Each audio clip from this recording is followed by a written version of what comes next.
Mahalakshmi layout ವಿಧಾನಸಭಾ ಕ್ಷೇತ್ರ ರಾಜಮಯೂರ ವರ್ಮಾ ವಾರ್ಡ್ನಲ್ಲಿ ಪರಿಸರ ಸೇವಾ ಫೌಂಡೇಶನ್ ವತಿಯಿಂದ ಕಳೆದ ವಾರ ನಡೆದ ಶ್ರೀ ಪರಿಸರ ರಾಮಕೃಷ್ಣ ಜನ್ಮದಿನದ ಅಂಗವಾಗಿ ನಾಡಿನ ಪ್ರಖ್ಯಾತ ಸಂಸ್ಥೆಯಾದ ಪದ್ಮಭೂಷಣ ಡಾಕ್ಟರ್ ಎಂಸಿ ಮೋದಿ ಆಸ್ಪತ್ರೆಯ ಸಹಯೋಗದೊಂದಿಗೆ ನುರಿತ ವೈದ್ಯರಿಂದ ಕಣ್ಣಿನ ತಪಾಸಣೆ ಶಿಬಿರವನ್ನು ಹಮ್ಮಿಕೊಳ್ಳಲಾಯಿತು.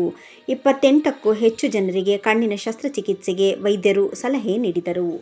ಅದರಂತೆ ಶ್ರೀ ಪರಿಸರ ವಿ ರಾಮಕೃಷ್ಣರವರ ನೇತೃತ್ವದಲ್ಲಿ ಕಣ್ಣಿನ ಶಸ್ತ್ರಚಿಕಿತ್ಸೆ ಒಳಗಾಗುವವರನ್ನು ಪದ್ಮಭೂಷಣ ಡಾಕ್ಟರ್ ಎಂಸಿ ಮೋದಿ ಆಸ್ಪತ್ರೆಗೆ ಕಳಿಸಲಾಯಿತು. ಆಸ್ಪತ್ರೆಯಲ್ಲಿ ಉಚಿತ ಕಣ್ಣಿನ ಶಸ್ತ್ರಚಿಕಿತ್ಸೆಯ ನಂತರ ಕಣ್ಣಿನ ಡ್ರಾಪ್ಸ್ ನೀಡಲಾಯಿತು ಹಾಗೂ 100ಕ್ಕೂ ಹೆಚ್ಚು ಹಿರಿಯ ನಾಗರಿಕರಿಗೆ ಉಚಿತ ಕನ್ನಡಕ ವಿತರಣೆ ಮಾಡಲಾಯಿತು.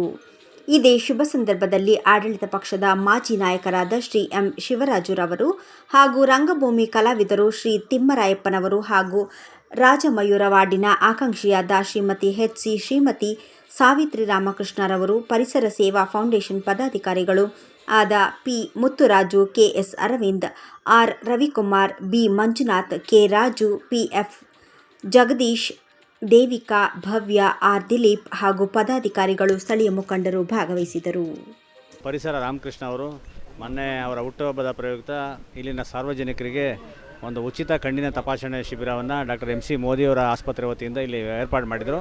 ಸಾಕಷ್ಟು ಸಂಖ್ಯೆಯಲ್ಲಿ ಜನ ಬಂದು ಅದರ ಅನುಕೂಲ ಪಡ್ಕೊಂಡು ಆಪರೇಷನ್ ಸಹ ಮಾಡ್ಕೊಂಡಂಥವರು ಅವರು ಸಹ ಹೊರಟಿದ್ದಾರೆ. ಇವತ್ತು ಯಾರಿಗೆ ಕನ್ನಡಕದ ಅವಶ್ಯಕತೆ ಇದೆ ಅವರೆಲ್ಲ ಯಾರು ಹೆಸರು ಬರೆಸಿದ್ರು ಮತ್ತು ಕನ್ನಡಕ ಬೇಕು ಅಂತ ವೈದ್ಯರು ಯಾರು ಸಲಹೆ ಮಾಡಿದರು ಅಂಥವ್ರಿಗೆ ಇವತ್ತು ಪರಿಸರ ರಾಮಕೃಷ್ಣ ಅವರ ಫೌಂಡೇಶನ್ ವತಿಯಿಂದ ಉಚಿತವಾಗಿ ಕನ್ನಡಕವನ್ನು ವಿತರಣೆ ಮಾಡ್ತಕ್ಕಂಥ ಒಂದು ಕಾರ್ಯಕ್ರಮವನ್ನು ಹಮ್ಮಿಕೊಂಡು ನೂರಾರು ಸಂಖ್ಯೆಯಲ್ಲಿ ಇವತ್ತು ನಾಗರಿಕರು ಇಲ್ಲಿ ಬಂದು ಆ ಕನ್ನಡಕವನ್ನು ಪಡಿತಾ ಇದ್ದಾರೆ. ನಿಜವಾಗ್ಲೂ ಇಂಥ ಒಂದು ಒಳ್ಳೆಯ ಉತ್ತಮವಾದಂಥ ಕಾರ್ಯ ಮಾಡಿರ್ತಕ್ಕಂಥ ರಾಮಕೃಷ್ಣ ಅವರಿಗೆ ಈ ಸಂದರ್ಭದಲ್ಲಿ ಅವರು ಬ್ಲಾಕ್ ಅಧ್ಯಕ್ಷರಾಗಿ ಸಮಾಜ ಸೇವೆಯಲ್ಲಿ ತೊಡಗಿಸ್ಕೊಂಡು ಉತ್ತಮವಾದಂಥ ಕಾರ್ಯವನ್ನು ಮಾಡ್ತಾ ಇದ್ದಾರೆ.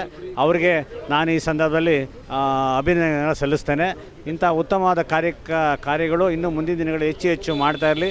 ಸಾರ್ವಜನಿಕ ಸೇವೆಯಲ್ಲಿ ಅವರು ಹೆಚ್ಚು ತೊಡಗಿಸ್ಕೊಂಡು ಅವರೇನೇನು ಆಸೆ ಆಕಾಂಕ್ಷೆಗಳಿದೆ ಮತ್ತು ಈ ಸಂದರ್ಭದಲ್ಲಿ ಜನಸೇವೆ ಮಾಡ್ತಕ್ಕಂಥ ಇನ್ನೂ ಶಕ್ತಿ ಭಗವಂತ ನೀಡಲಿ ಅಂತ ನಾನು ಈ ಸಂದರ್ಭದಲ್ಲಿ ಪ್ರಾರ್ಥನೆಯನ್ನು ಮಾಡ್ತೇನೆ. ನನ್ನ ಹುಟ್ಟುಹಬ್ಬದ ದಿನ ಅವತ್ತು ಕಣ್ಣಿನ ತಪಾಸಣೆ ಶಿಬಿರ ಹಮ್ಮಿಕೊಂಡಿದ್ವಿ. ಅದರಲ್ಲಿ ಸುಮಾರು ನೂರಾರು ಜನ ಬಂದು ಸುಮಾರು 400 ಜನ ಬಂದಿದ್ದರು ಇವತ್ತು ತಪಾಸಣೆ ಶಿಬಿರಕ್ಕೆ ಭಾಗವಹಿಸಿ. ಅದರಲ್ಲೂ ಸಹ ಸುಮಾರು ಒಂದು 45 ಜನಕ್ಕೆ ಇವತ್ತು ಶಸ್ತ್ರಚಿಕಿತ್ಸೆಯನ್ನು ಮಾಡಿಸಿದ್ದೀವಿ. ಅದು ಯಾವತ್ತು ಮಂಗಳವಾರ ಮತ್ತು ಕರ್ಕೊಂಡೋಗಿ ಅವರು ಆಪರೇಷನ್ ಬುಧವಾರ ಇದೇ ಜಾಗದಲ್ಲಿ ಕರ್ಕೊಂಡ್ಬಂದು ಅವರು ಆಪರೇಷನ್ ಮಾಡಿ ಮುಗಿಸಿದ್ವಿ. ಅದಾದ ನಂತರ ಡಾಕ್ಟ್ರು ವೈದ್ಯರ ಸಲಹೆ ಮೇಲೆ ಯಾರು ಕಣ್ಣಿನ ತಪಾಸಣೆ ಶಿಬಿರ ಮಾಡಿದ್ರು ಅದರಲ್ಲಿ ಗ್ಲಾಸ್ ಕೊಡಬೇಕಂತ ವೈದ್ಯರು ಹೇಳಿದ್ರು, ಪರೀಕ್ಷೆ ಮಾಡಿ ಅವ್ರಿಗೂ ಸಹ ಇವತ್ತು ಕನ್ನಡಕ ಕೊಡುವಂಥ ಕಾರ್ಯಕ್ರಮ ಸುಮಾರು 100 ಜನಕ್ಕೆ ಇವತ್ತು ಉಚಿತವಾಗಿ ಕನ್ನಡಕ ಕೊಡುವಂಥ ಕಾರ್ಯಕ್ರಮ ಸಹ ಮಾಡ್ತಾಯಿದ್ವಿ.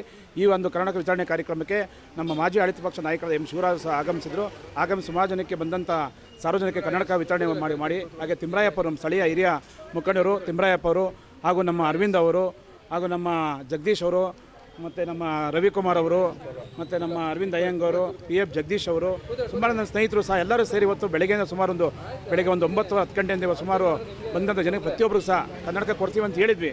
ಆ ಮುಖಾಂತರ ಮತ್ತು ಈಗ ಸುಮ್ಮನೆ ಗಡಿಬಿಡಿ ಮಾಡ್ಕೊಂಡು ಹೇಳ್ತಾ ಇದ್ದೀನಿ ಎಲ್ಲ ಜನಕ್ಕೆ. ಯಾಕಂದರೆ ಯಾರಿಗೆ ಕನ್ನಡಕ ವಿತರಣೆ ಮಾಡಿ ಪರೀಕ್ಷೆ ಮಾಡಿದ್ರು ಅದು ಕರೆಕ್ಟಾಗಿ ರೀಡಿಂಗ್ ಗ್ಲಾಸ್ ಇದೆ, ಕೆಲವು ಲೆನ್ಸ್ ಗ್ಲಾಸ್ ಇದೆ, ಕರೆಕ್ಟಾಗಿ ಯಾರಿಗೂ ಹೋಗಬೇಕು ಅವ್ರಿಗೆ ಹೋಗಬೇಕು. ಮತ್ತು ಮಿಸ್ ಆಗಿ ಯಾರು ತೊಗೊಂಡೋದ್ರೆ ಅವ್ರಿಗೆ ಯೂಸ್ ಆಗಲ್ಲ. ಅದಕ್ಕೆ ಸಾರ್ವಜನಿಕರೆಲ್ಲ ಗೊಂದಲ ಮಾಡ್ಕೋತಾ ಇದ್ದಾರೆ. ಅವ್ರಿಗೆ ಹೇಳ್ತಾ ಇದ್ವಿ, ಇದಾಗ ತಮ್ಮ ಹೆಸರು ಕರೆದು ಯಾರು ಗ್ಲಾಸ್ ಯಾವುದೋ ನಿಮಗೆ ಕೊಡಬೇಕು ಅಂತ ಇರ್ತವೆ ಅಂಥ ಗ್ಲಾಸನ್ನು ಹುಡುಕಿ ಕರೆಕ್ಟಾಗಿ ಕೊಡ್ತೀವಿ ಅಂತ ಹೇಳಿದ್ವಿ. ಆ ಕೆಲಸ ಮಾಡ್ಕೊಂಡು ಬರ್ತಾ ಇದ್ದೀವಿ.